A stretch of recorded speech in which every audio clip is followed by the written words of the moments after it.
તડકો જો તમે માણવા માંગતા હોય તો હવે તમારે બપોરે જ ધાબળામાંથી બહાર આવવું પડે, કેમ કે આ વર્ષે તો ગજબ થઈ ગયું છે. બોપલના નશેડી રિપલ પંચાલની ગાડી પછી ઠંડીની ગાડી ટોપ ગિયરમાં ચાલી રહી છે. હવે આ ગાડી કયા રાજ્યમાં કેટલી ગતિ ઉપર ચાલશે, કોને અડફેટમાં લેશે, એની વિસ્તારે વાત કરીએ આ વિડીયોમાં. નમસ્કાર, વાઇબ્સ ઓફ ઇન્ડિયા સાથે હું ધારવી. 2 દિવસની હળવી રાહત પછી ફરી ઠંડીએ જોર પકડ્યું છે.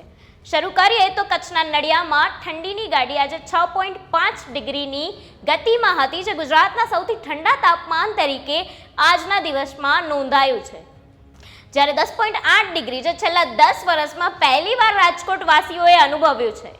અમદાવાદીઓ તો આજે 11.8 ડિગ્રીની ગતિમાં ઝૂમી રહ્યા છે, જેના વધારામાં સવારમાં જ ધુમ્મસની ચાદરે વાતાવરણને ગુલાબી કરી દીધી હતી. આમ તો શિયાળામાં જ મોર્નિંગ વોક માટે લોકોએ નીકળવું જોઈએ, પણ આવી કાતિલ ઠંડીને લીધે તે સંખ્યામાં પણ ઘટાડો જોવા મળે છે. હવામાન વિભાગ અને ટોચના હવામાન નિષ્ણાંતોની આગાહી સ્પષ્ટપણે જણાવે છે કે ડિસેમ્બર મહિનાના અંતમાં અમદાવાદ સહિતના રાજ્યોમાં આવી જ કડકડતી ઠંડી બની રહેશે. સાથે સાથે 2025નું વેલકમ પણ આવી જ કાતિલ ઠંડીની વચ્ચે થશે. કોલ્ડ વેવ આમ તો સામાન્ય રીતે કચ્છના નડિયા અને બનાસકાંઠાના ડીસામાં જોવા મળે છે, પણ આ વર્ષે સૌરાષ્ટ્રના રાજકોટમાં સતત 2 દિવસથી આ કોલ્ડ વેવ ચાલી રહી છે. ખેર આ બર્ફીલા પવનોની ગાડી આજે બીજા રાજ્યોમાં કેટલી ગતિમાં હતી તે જાણીએ.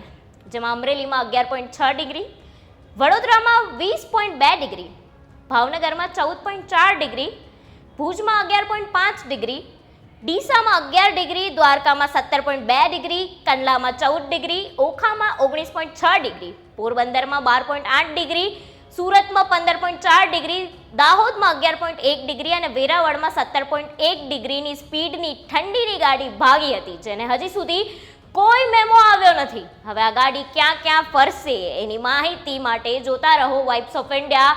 વિડીયોને લાઇક, શેર અને કમેન્ટ કરીને તમે આ ગાડીની અડફેટમાં ના આવો તે માટે કેટલા સ્વેટર પહેરી રહ્યા છો એ જરૂરથી જણાવજો.